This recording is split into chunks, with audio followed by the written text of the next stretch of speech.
L'Esprit Saint, même s'il peut surprendre, prépare le terrain des esprits et des cœurs des hommes. Nous sommes en France, à Lyon, en 1972, 7 ans après le Concile Vatican II, qui s'ouvre aux dimensions charismatiques de l'Église. Aussi, cette expérience d'une nouvelle Pentecôte, initiée aux États-Unis au début du XXe siècle, se propage comme un feu de brousse à travers le monde, notamment en France. Elle répand sur son passage de nombreux fruits de conversion. C'est dans cette mouvance que deux jeunes séminaristes jésuites à Lyon, Laurent Fabre et Bertrand Le Pesan, font l'expérience de ce baptême dans l'esprit avec l'aide de 3 Américains, Mike Caudry, un jeune jésuite étudiant à Lyon, et 2 jeunes épiscopaliens issus du renouveau charismatique. On a donc témoigné,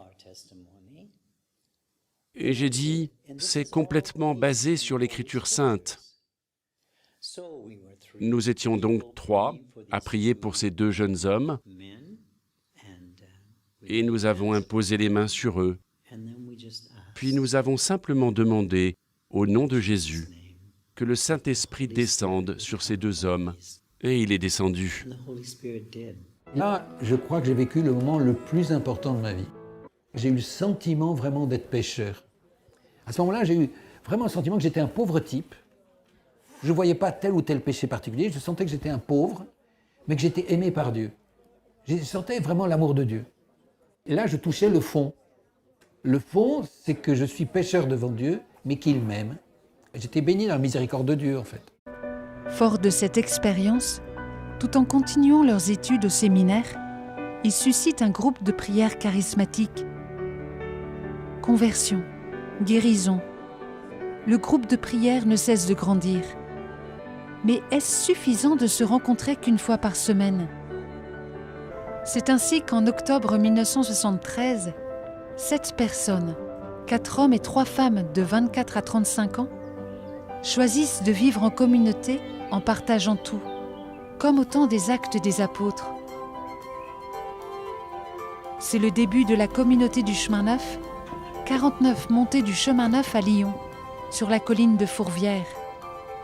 Une terre déjà travaillée par la grâce du sang des martyrs. L'une des personnes qui visitait avec Laurent cette maison est Jacqueline Coutelier.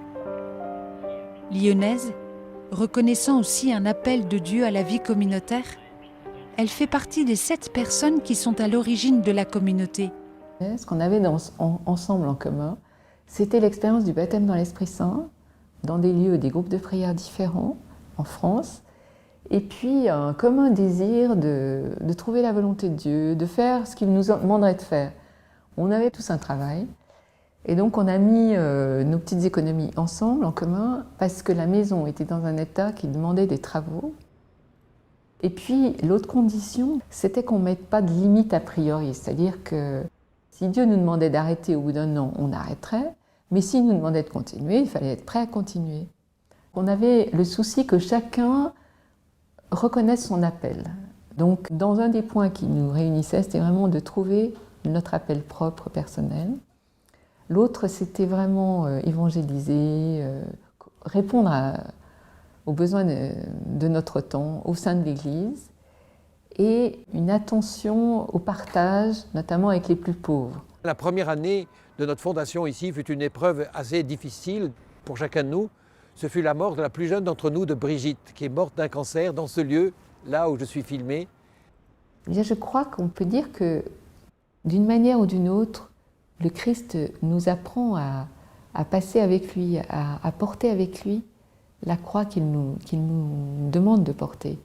Et je crois qu'à sa manière, Brigitte nous ouvrait le chemin, en fait. La communauté, depuis le début, a cette vocation au partage. Partage de ce qu'on est et partage de ce qu'on a.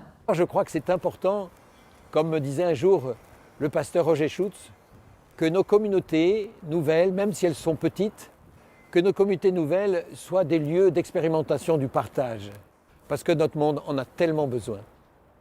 Et alors, je dois ajouter une chose, c'est que plus nous partageons, plus nous découvrons la réalité, la vérité, l'efficacité de la providence. Nous avons commencé ici, montée du chemin neuf, au 49. Et puis ensuite il y a eu le 53, ensuite le 55, ensuite le 59, ensuite le 61. Et tous ces immeubles, pour nous, ils sont comme un témoignage de la réalité de la Providence. Si tu partages tes biens, tu auras tout ce dont tu as besoin pour l'évangélisation. Mais si tu veux uniquement garder pour toi, si tu capitalises, alors tu risques de vivre quelque chose de très difficile. Permettez-moi d'évoquer encore un troisième temps vraiment magnifique, important. Ce fut ce temps d'engagement à vie, justement dans la cathédrale Saint-Jean.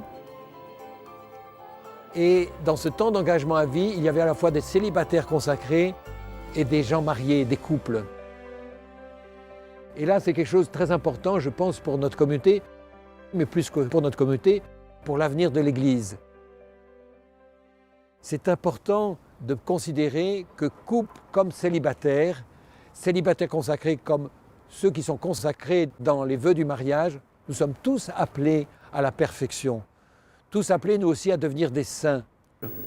Et puis, dans cette communauté du chemin neuf approuvée par nos églises, chacun essaie, et la communauté essaye, d'aller jusqu'au bout de cette fidélité à la nouveauté redécouverte et dans une manière de vivre, dans un style de vie que nous approuvons. Parce que la division des chrétiens est le plus grand obstacle à l'évangélisation. Parce que nous croyons que sera exaucée la prière de Jésus-Christ pour l'unité, que tous soient un, afin que le monde croie. Ensemble, orthodoxes, protestants, catholiques, évangéliques. Sans plus attendre, nous empruntons l'humble chemin d'une vie quotidienne partagée. Couples, célibataires consacrés, hommes et femmes de toute confession chrétienne. Passionnés de l'unité, ils prient et travaillent de toute leur force, dans la mouvance du Saint-Esprit, pour annoncer l'insondable richesse du Christ à tout homme. Par de multiples missions, des milliers de jeunes, couples et familles ont vu leur vie transformée par le Christ.